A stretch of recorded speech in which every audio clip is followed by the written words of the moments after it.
হ্যাঁ, ঠিক দেখেছ। মাধ্যমিক ও টেস্ট পরীক্ষায় এই তিনটে প্রবন্ধ রচনা পড়লেই বাজিমাত 100%। হ্যালো বন্ধুরা ও আমার প্রিয় ছাত্রছাত্রীরা, তোমাদের অনুরোধে আমি চলে এসেছি আমার ফেসবুক পেজে কবিতায় কাউসারে। তোমরা অনেকে অনুরোধ করেছিলে আমাকে মাধ্যমিকের বিভিন্ন বিষয়ে সাজেশনগুলো দেওয়ার জন্য।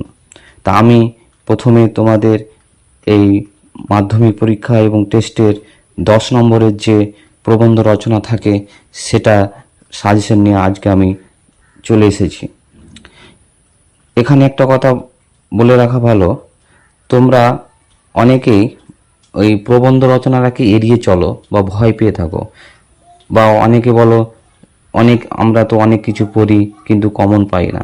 কিন্তু আর ভয়ের কোনো কারণ নেই।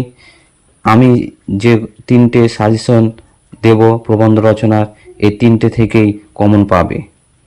বিশ্বাস হচ্ছে না? ঠিক আছে, পরীক্ষার হলে তোমরা আমার কথা মিলিয়ে নিও। তো যাকে আমরা চলে যাব সাজেশনের বিষয়ে। তোমরা অলরেডি মোবাইলের স্ক্রিনে দেখেই ফেলেছ প্রবন্ধ তিনটি কি কি।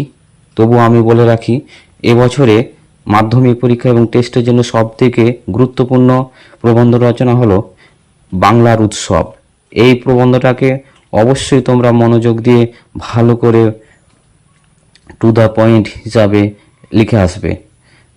এছাড়াও 2 নম্বর গুরুত্বপূর্ণ প্রবন্ধ রচনাটি হলো বাংলার ঋতু বৈচিত্র্য, বা অথবাতে থাকে তোমার প্রিয় ঋতু। 3 নম্বর গুরুত্বপূর্ণ রচনাটি হলো বিজ্ঞান ও কুসংস্কার, অথবা বিজ্ঞান মনস্কতা ও কুসংস্কার। এই তিনটি রচনা তোমরা দেখলেই 100% কমন পাবে মাধ্যমিকে এবং টেস্ট পরীক্ষায়।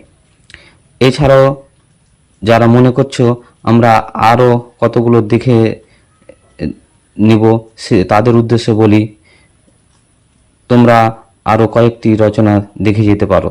সেগুলি হলো পরিবেশ দূষণ ও তার প্রতিকার, অথবা পরিবেশ রক্ষায় ছাত্রছাত্রীদের ভূমিকা, খেলাধুলায় ছাত্র সমাজের ভূমিকা, বিজ্ঞান আশীর্বাদ না অভিশাপ, অথবা বিজ্ঞানের ভালো মন্দ। এছাড়াও আরেকটি তোমরা দেখে যাবে, সেটি হলো বিশ্ব উষ্ণায়ন বা গ্লোবাল ওয়ার্মিং। তো এইটুকু আজকের পর্যন্ত। ধন্যবাদ, সবাই ভালো থেকো। আর সাজেশনগুলো ভালো লাগলে আমার পেজটিকে লাইক, কমেন্ট এবং ফলো করে দিও।